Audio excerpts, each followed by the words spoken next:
હે ગાઈસ, આજે મારી ફીડમાં એક નાના છોકરાની રીલ આવી, પણ એણે જે વાત કીધી ને બહુ જ મોટી હતી. તો મને એવું થયું કે મારે તમારી જોડે શેર કરવી જોઈએ. વાત એવી હતી કે એણે એક સ્ટોરી કીધી કે જો તમે એક આખો દિવસ ફિશ માર્કેટમાં એટલે કે મચ્છી બજારમાં એક આખો દિવસ વિતાવો અને એક પણ મછલીને ટચ ના કરો અને જ્યારે છેલ્લે તમે બહાર નીકળો ને ત્યારે તમારામાંથી મછલીની સ્મેલ આવતી હોય. અને એવી જ રીતે જ્યારે તમે એક આખો દિવસ પરફ્યુમની શોપમાં વિતાવો, તમે પરફ્યુમ નથી લગાવ્યું છતાંય પણ જ્યારે તમે બહાર નીકળશો ને ત્યારે તમારામાંથી પરફ્યુમની સ્મેલ આવશે.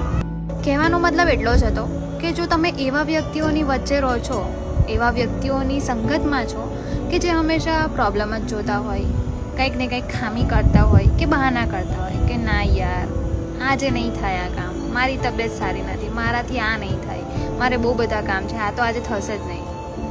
તો લખીને રાખો તમે એ વ્યક્તિ જેવા જ થશો. પણ જો તમે એવા વ્યક્તિઓ સાથે તમારો ટાઈમ વિતાવશો કે જે ગોલ ઓરિએન્ટેડ હોય, જેને પ્રોબ્લેમનું સોલ્યુશન લાવવું હોય, કંઈ પણ કરીને એ પ્રોબ્લેમનું સોલ્યુશન લાવી દે, તો તમે એની પાસેથી એ જ શીખો છો અને તમે પણ એના જેવા બનતા જાઓ છો. And that's why your circle matters more than you think. So વિચારી લેજો હવે કે તમારે કેવા લોકો સાથે તમારું જીવન પૂરવું છે